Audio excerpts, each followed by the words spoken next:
L'objectif numéro un, c'est une rencontre entre jeunes, donc les jeunes belges de l'Athénée d'Ixelles et puis des jeuns volontaires sénégalais ici de l'association AJE. Et ensemble, ils participent à une action collective qui est la construction de 4 latrines au sein du village de Daralpeul. Donc ça fait partie d'un projet d'assainissement plus global qu'AJE pilote avec ce village. L'objectif principal, c'est vraiment la rencontre entre jeunes. Ça permet à des jeunes belges et des jeunes sénégalais de vivre un moment commun, de découvrir la culture de la Belgique et du Sénégal et de créer surtout des liens de solidarité entre ces deux groupes de jeunes. Créer ces liens concrets entre jeunes, ça permet aussi pour eux d'avoir un autre regard sur le monde et ça leur permet aussi de pouvoir envisager aussi par la suite de continuer ces actions de solidarité. On est à 15 Belges en fait qui se déplacent ici avec 15 Sénégalais. On est en collaboration avec eux. On vit en communauté, on mange tous ensemble, vraiment on fait toutes les activités ensemble. Et c'est un échange culturel en fait. C'est vraiment une très belle expérience. On découvre une autre culture, d'autres personnes, des gens qui ont en fait une autre idée de la vie. Et grâce à ça, ça peut que nous changer. Le fait de travailler ensemble derrière un objectif commun, de réussir cet objectif, de réaliser ces constructions et de voir concrètement que ça peut être construit ensemble, permet à tous les jeunes, aussi bien sénégalais que belges, de tisser des liens vraiment très profonds. Et nous sommes très contents parce que ces objectifs ont été atteints et même dépassés. Ces étudiants sont tout à fait capables, et la preuve est faite ici, de réaliser des choses qui sont tout à fait extraordinaires. Ils en ont conscience eux-mêmes, ils se sentent responsabilisés en tout cas, et ils se sentent valorisés grâce à ce genre de projet et de réalisation. Et pour nous, ce qui est important, c'est qu'ils réalisent que l'école pour eux est quelque chose qui est un passage peut-être obligé, mais qui doit être perçu maintenant autrement.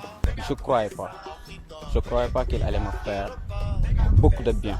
Et pour les Belges, ça les a motivés davantage. Là-bas, ils se plaignaient toujours.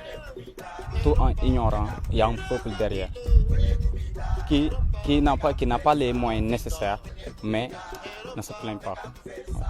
Vraiment, nous en Belgique, on se soucie qu'on n'a rien en sachant qu'on a énormément. Et ici, les pauvres avec rien, ils peuvent vraiment avec ce rien-là, ils peuvent le partager, ils sont heureux, ils sont fiers d'eux. Et c'est ça qui fait la force des Sénégalais. Nous, vraiment, on vit comme des princes comparés à eux. Et ça me fait vraiment mal, parce que vraiment, même quand on vit comme des princes, on dit que toujours on se plaint. Si tout le monde met du sien, tout le monde peut vraiment mettre un tout petit peu. Je pense qu'il y a beaucoup de choses qui peuvent changer. Honnêtement, ce jour peut changer beaucoup, franchement. Parce que nous partons d'un petit luxe en Bruxelles. Et quand on vient ici, on est vraiment coupé du monde. Il n'y a pas d'électricité, pas de télé, pas de Facebook, ni tout sera là. C'est vraiment le contact humain en fait. C'est sûr de travail avec surtout sur les mannes, les rigolos. C'est carrément un autre monde, ça n'a rien à voir avec ce qu'on a l'habitude de vivre, c'est autre chose en fait. C'est comme s'il y avait un muraille, on passe de l'autre côté du mur et c'est vraiment magnifique, quoi. Moi je pense que ouais, j'ai appris et je suis fière de nous, de tout le monde, des Sénégalais, des Belges, de tout le monde. Il y a certains qui n'ont pas la chance comme moi d'être nés ici en Afrique et d'aller par après en Europe. Il y a certains Africains qui sont nés en Europe et qui ne connaissent pas vraiment l'Afrique. Donc le fait de venir ici pour eux, c'est comme une renaissance, quoi. La première chose qui m'a marqué, c'est les gens ici. Ils sont super accueillants, chaleureux et ce qui m'a beaucoup impressionné, c'est qu'on dirait qu'ils ne se plaignent pas des conditions de vie qu'ils vivent.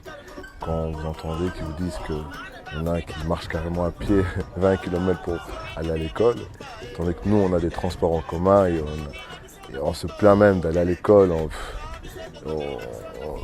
Parfois on fuit l'école et d'autres donneraient n'importe quoi pour aller à l'école pour juste qu'apprendre. Ça fait réfléchir, ça fait vraiment réfléchir. Et surtout quand je vois ici en ce village, les gens manquent même des choses primaires comme des toilettes. Et nous on gaspille de l'eau, tout ça, ça fait beaucoup réfléchir. Et je pense que ça va vraiment me changer. Ça va vraiment me changer dans ma manière de vivre et de penser. Et franchement, je me suis retrouvé et j'ai appris beaucoup de choses. J'ai découvert pas mal de choses sur moi. Aujourd'hui, il y a ni Belges ni Sénégalais. Il n'y a que quelques dizaines de cœurs qui se sont réunis ici avec leur bon cœur à partager leurs émotions. J'ai déjà les larmes aussi parce que je sais qu'ils vont manquer. Ce sont vraiment des frères, des amis, des gens uniques vraiment. Et vraiment pour dire la vérité, j'ai envie de rentrer même chez moi. Ils nous ont accueillis à bras ouverts et c'est comme une deuxième famille maintenant. C'est extraordinaire, c'est à faire et à refaire et à refaire.